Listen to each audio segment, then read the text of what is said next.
Perhatian, perhatian. Selamat datang di channel Rangkuman Film. Perkenalkan, saya Rio dan... Apaan sih? Udah kayak robot aja. Ganti-ganti. Halo semuanya, selamat datang di channel Rangkuman Film. Perkenalkan, saya Sabrina dan partner saya Rio. Kami akan merangkum film-film terbaik untuk Anda.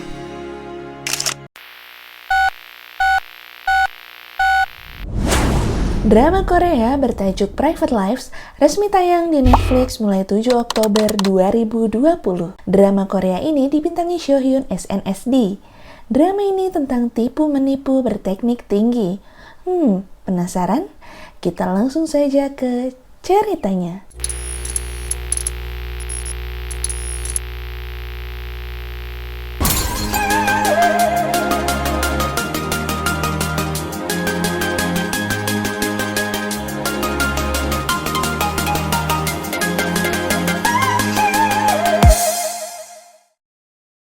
Pada awal film, kita diperlihatkan pada 3 orang yang sedang makan malam. Perkenalkan, mereka adalah keluarga penipu. Pemeran utama di film ini Cha Jo-eun yang kita panggil Jo-eun, ayahnya Cha Hyun-tae dan ibunya Kim Mi-sok. Mereka sedang ngobrol layaknya keluarga biasa. Tiba-tiba, ada sepasang kekasih lewat yang sudah menghabiskan 1 botol minuman beralkohol. Si ibu punya ide dan bekerja sama dengan si ayah. Kemungkinan pasangan itu memakai supir pribadi karena terdapat hotel yang dekat dengan restoran ini. Mereka menjalankan rencananya dan tiba-tiba putrinya didorong oleh ibunya untuk ditabrakkan ke mobil pasangan tadi. Ayahnya langsung menyalahkan kedua pasangan itu karena menyetir setelah minum minuman beralkohol yang sangat banyak sehingga putrinya tertabrak. Jo-eun pun dilarikan ke rumah sakit.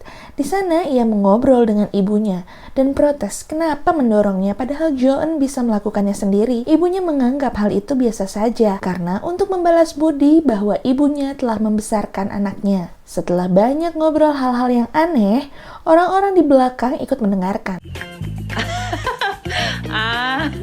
Mereka berdua malu akan hal itu. Keesokan harinya, Jo-eun pun pulang bersama kedua orang tuanya. Jo-eun bertanya kepada ayahnya, berapa banyak uang yang didapat untuk ganti rugi kemarin? Ayahnya menjawab dengan senang, itu rahasia perusahaan. Jo-eun pun meminta ponsel baru karena ia telah menjadi pemeran utamanya. Tapi ibunya menolak karena terlalu mahal ponsel itu. Dan menurut ibunya, pemeran utama adalah ayahnya. Ibunya pemeran pendukung dan Jo-eun pemeran pengganti. Ibunya juga menekankan bahwa ini bukan pekerjaan penipuan, tapi membuat film dokumenter. Mendengar hal itu, Jo-eun keluar dari mobil karena ngambek. Ia juga ingin menyerahkan diri ke polisi karena melakukan penipuan. Akhirnya ayahnya membujuk Jo-eun akan dibelikan ponsel baru ditambah jaket baru. Jo-eun senang sekaligus langsung sembuh.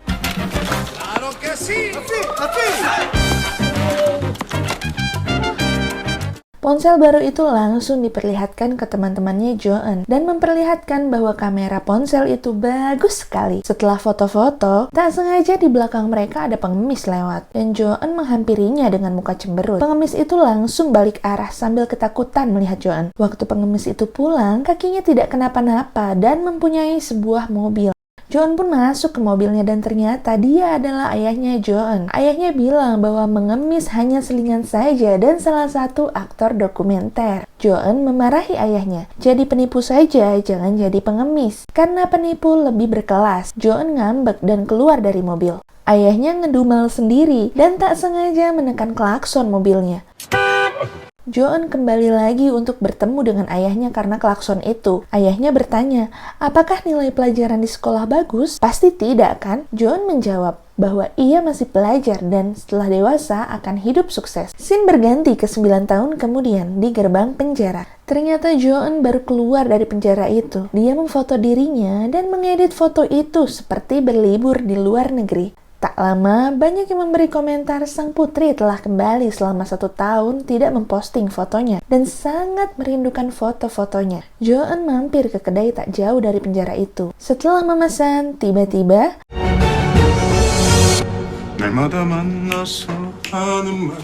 모두 다 그렇고 그러니. Orang itu mengajak kembali Joan untuk bekerja dan melakukan balas dendam lagi. Scene balik lagi ke 9 tahun yang lalu. Kali ini Joan bersama ibunya sedang makan. Joan bilang bahwa ia lulus masuk universitas. Ibunya kaget dan seperti kecewa akan hal itu. Menurutnya, masuk universitas untuk kalangan atas saja agar bisa bertahan. Lebih baik jadi aktor dokumenter atau penipu saja. Tiba-tiba ada Hanson datang dan merupakan kantor cabang ibunya. Di sanalah pria ini diperkenalkan kepada Joan untuk pertama kali. Joan kesal dan pergi meninggalkan ibunya dan Hanson. Di sisi lain, ayahnya Joan sedang melakukan misi dipimpin bosnya seorang perempuan yang bernama Jong Boki. Kita panggil saja Boki.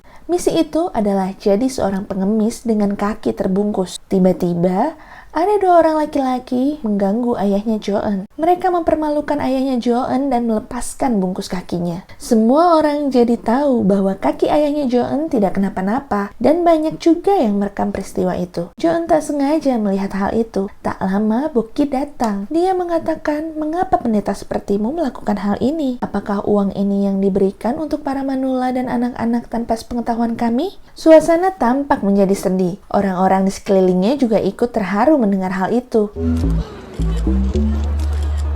Ketika ayahnya Joan pulang ke rumah, Joan sedang berada di depan rumah mereka. Joan bertanya kepada ayahnya, "Kita beragama Buddha, tapi kenapa ayah menjadi seorang pendeta?" Ayahnya bilang, dunia ini harus dipandang secara luas dan bukan secara sempit. Joan juga bilang ke ayahnya bahwa dia lulus masuk universitas. Berbeda dengan reaksi ibunya, ayahnya sangat bahagia mendengarnya dan akan memberikan uang untuk kuliahnya. Esoknya, berita tentang ayahnya Joan menyebar di media-media. Banyak yang mengapresiasi tindakan menjadi pengemis kemarin. Ia menjadi terkenal sebagai pendeta yang penuh kasih. Saat ayah Joan berada di mobil bersama Boki, ia diberikan uang yang sangat banyak atas pencapaiannya. Ia juga diberikan catatan ceramah untuk hari ini. Sampainya di sana, ayahnya Joan disambut para jamaah yang sangat banyak. Ia mencari catatan ceramah yang diberikan Boki tetapi tidak ada. Ternyata jatuh di suatu tempat. Dengan disaksikan Boki dan temannya Kim Ji-wook, ayahnya Joan kebingungan. Dengan terpaksa si ayah mengarang ceramahnya sendiri. Tanpa diduga, para jamaah tersentuh dan senang dengan ceramahnya. Ji-wook bilang, "Sekarang kita akan tes keimanan mereka."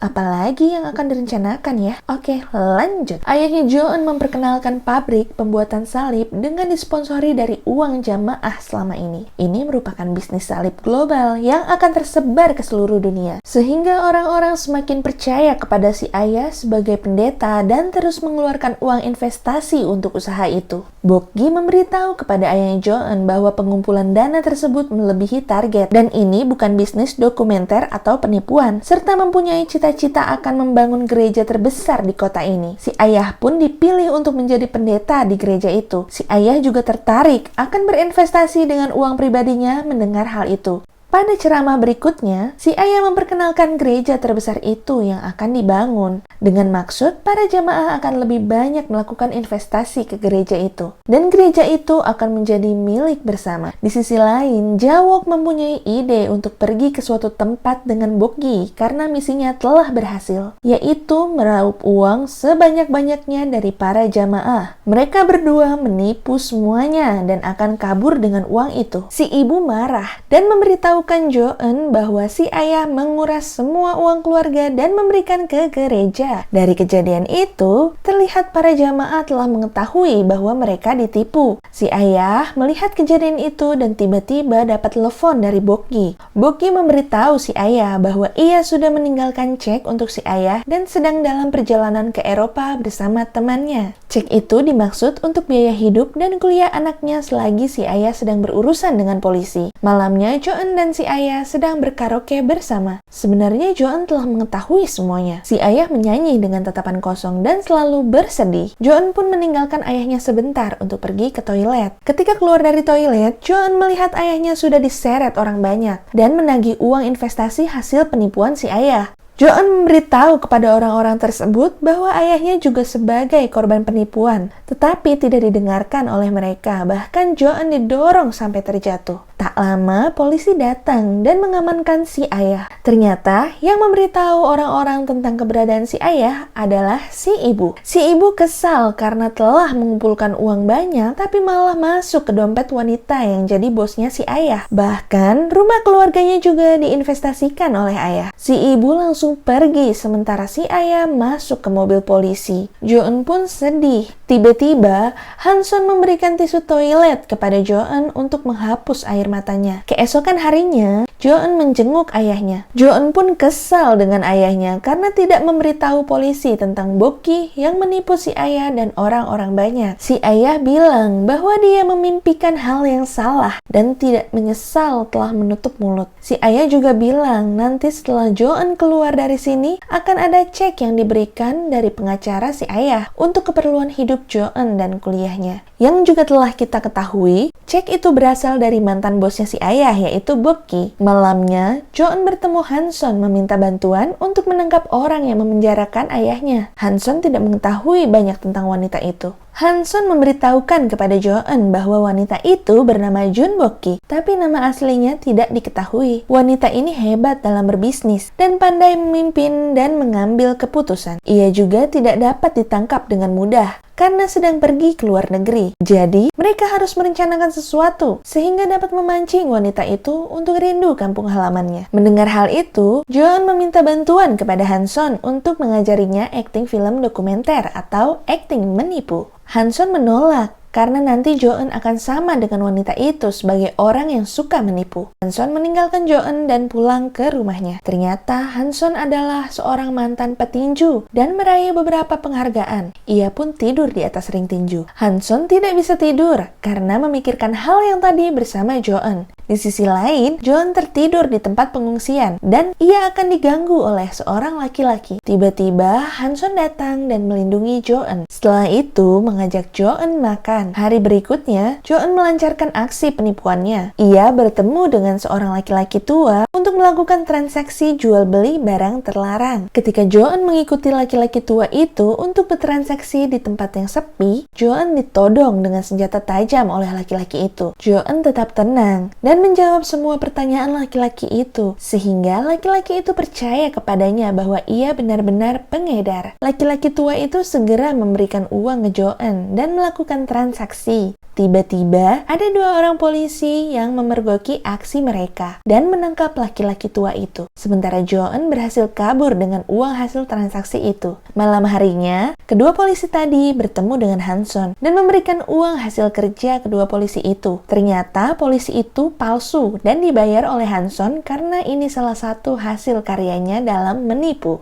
Bahkan Jo-eun baru diberitahu setelah itu. Hari-hari berikutnya, Jo-eun selalu melancarkan aksi penipuannya dengan berbagai profesi. Menjadi dokter, kasir kafe, pilot di tahun 2012, menjadi orang buta di awal 2013, menjadi polisi di akhir 2013, dan sebagainya. Sampai pada tahun 2016, Jo-eun merasa kelelahan. Jo-eun bertemu dengan Han-sun untuk melancarkan aksi selanjutnya. Han-sun memberikan tas, dan di dalamnya berisi uang untuk berbelanja keperluan mewah untuk aksi selanjutnya menipu konglomerat. Jo-eun merasa kelelahan dan ingin beristirahat terlebih dahulu. Tetapi Han-sun mengingatkan kembali ini harus selalu dilakukan agar semuanya lancar sesuai keinginan awal Jo-eun menjadi pintar berakting. Jo-eun langsung pergi meninggalkan Han-sun tanpa membawa tas berisi uang itu. Di pertengahan jalan, Jo-eun tidak sengaja melihat perempuan yang memenjarakan ayahnya menaiki mobil setelah keluar dari toko mewah. Jo-eun langsung menemui Han-sun dan memberitahukan kejadian itu. Tetapi, Han-sun pesimis untuk bisa menangkap Bok-ki. Oleh karena itu, Jo-eun akan melakukannya sendiri tanpa Han-sun dan tidak lupa mengambil tas berisi uang yang ada di belakang mobil Han-sun. Jo-eun pergi ke tempat toko mewah, tempat Bok-ki belanja tadi, sambil menyamar jadi penyidik polisi. Jo-eun pun menginterogasi penjaga toko dan melihat CCTV yang menayangkan Bok-ki sedang memilih baju. Setelah mendapatkan informasi, Jo-eun berpesan kepada penjaga toko, apabila wanita ini kembali lagi, tolong segera menghubunginya. Jo-eun pulang dengan penuh kebingungan. Ternyata diikuti Han-sun dari belakang memakai mobil. Jo-eun masuk ke mobil Han-sun. Han-sun berkata, "Kita harus berhasil." Jo-eun senang dengan perkataan Han-sun untuk membantunya menangkap Bok-ki. Esoknya, Joeun menghadiri pengenalan produk baru dan menjadi karyawan di perusahaan milik Bokgi. Tidak lama, para karyawan perusahaan yang sedang presentasi produk tersebut memberi hormat dan ternyata Bokgi lewat dengan para bodyguardnya. Sesaat kemudian, Bokgi keluar dari ruangan direktur miliknya. Joeun telah mengikutinya dan mengetahui ruangan Bokgi tersebut. Ketika Bokgi sudah pergi, Joeun memasuki ruangan Bokgi dengan membobol kunci pintunya. Setelah masuk ruangan, Joeun mencari segala sesuatu yang penting baginya. Sialnya, Bokgi lupa membawa syalnya dan kembali ke ruangannya. Di saat yang sama, Joeun menyadari akan hal itu dan bersembunyi di bawah meja kerja Bokgi. Benar saja, Bokgi kembali ke ruangannya dan mengambil syal yang tertinggal. Dan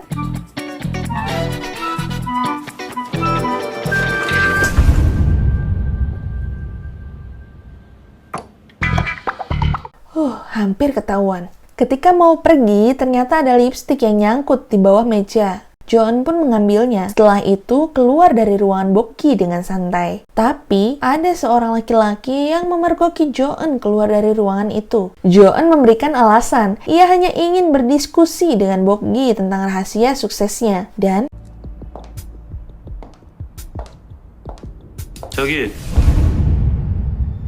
laki-laki itu juga ingin memberikan saran bagi Joeun. Scene berpindah di mana Joeun dan laki-laki itu duduk berdua di bar. Joeun memperkenalkan dirinya. Selain karyawan di perusahaan Bokgi, juga sebagai makelar yang menawarkan membuka satu rekening perusahaan milik Bokgi untuk mengelola seluruh dana perusahaan selama 3 tahun. Ternyata, laki-laki itu adalah pengelola seluruh rekening perusahaan Bokgi. Jika berhasil, ia boleh meniduri Joeun. Joeun pun memberikan hadiah kepada laki-laki itu sebatang emas Swiss. Keesokan harinya, Joeun dan laki-laki itu bertemu dengan Hanson yang menyamar sebagai pegawai bank. Selagi Hanson pergi dengan laki-laki itu untuk membuat rekening baru, Joeun berpamitan. Joeun bergegas ke bank yang lain untuk membuat rekening baru juga. Sementara Hanson dan laki-laki tadi telah bertemu dengan staf bank yang lain. Ternyata itu ibunya Joeun. Dengan kata lain, ini adalah bank palsu. Di sisi lain, Joeun pura-pura lupa membawa persyaratan untuk membuka rekening baru. Sementara, laki-laki itu memberikan segala persyaratan ke ibunya Joeun dan memberikan kepada Hanson untuk mengurus pembukaan rekening baru. Hanson bergegas pergi membawa persyaratan tadi untuk diberikan kepada Joeun di bank asli. Sementara di bank palsu, stiker bank terkelupas. Ibunya Joeun panik. Untungnya Hanson datang dan memberikan hasil pembuatan rekening baru yang sudah dipalsukan. Mereka senang dengan keberhasilan ini dan merayakan dengan makan bersama. Joeun menyarankan ke ibunya jika uangnya sudah masuk ke rekeningnya, segera tarik uang itu. Sementara ibunya, lebih baik disimpan dulu untuk mengambil bunganya selama seminggu. Menurut Joeun, itu berbahaya.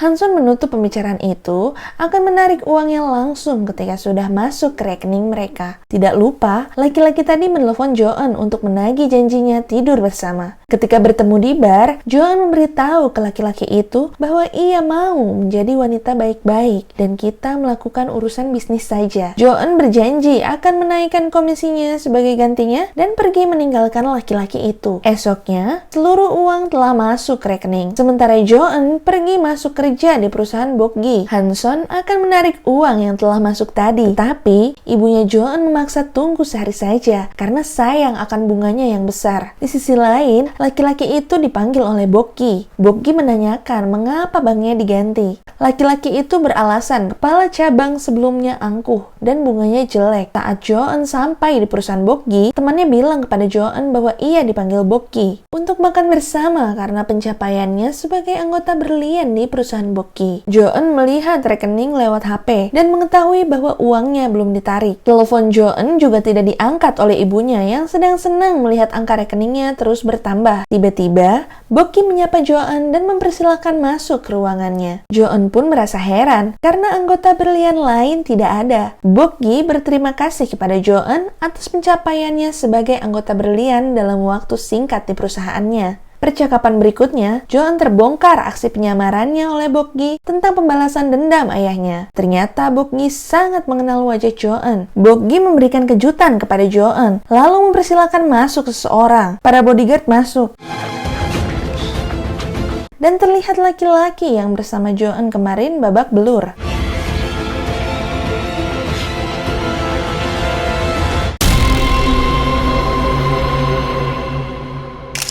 Oh ya, Jangan lupa subscribe apabila ingin mendukung channel ini. Dan like jika suka dengan video ini. Sampai jumpa di video-video kami selanjutnya.